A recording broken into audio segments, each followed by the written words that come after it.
Engineers at Purdue have built a flying robot to mimic one of the most expert flyers in the natural world, the hummingbird.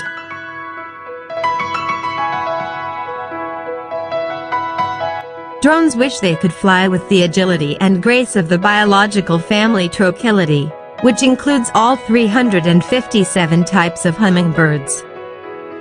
Boasting the flying capabilities of birds and the hovering abilities of insects, they represent an intersection of flying philosophies that scientists are eager to unlock.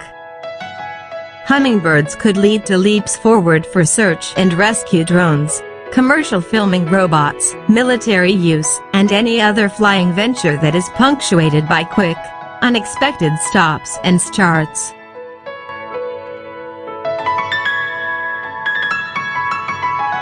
Hummingbird is very unique in the sense that they have the advantages of both the birds and the insect. The birds can articulate their wing, right? They can move their wing actively because they have muscle on the wing. But hummingbird can hover, and most of the birds, they have to fly forward.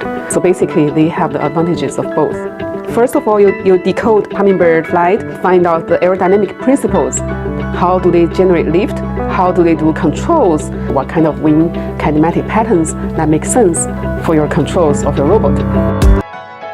The Purdue engineers trained their robot through an algorithm based on various techniques that hummingbirds from the Andes to America use every day.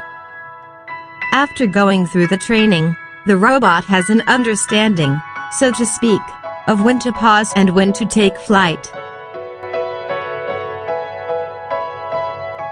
The robot can essentially create a map without seeing its surroundings.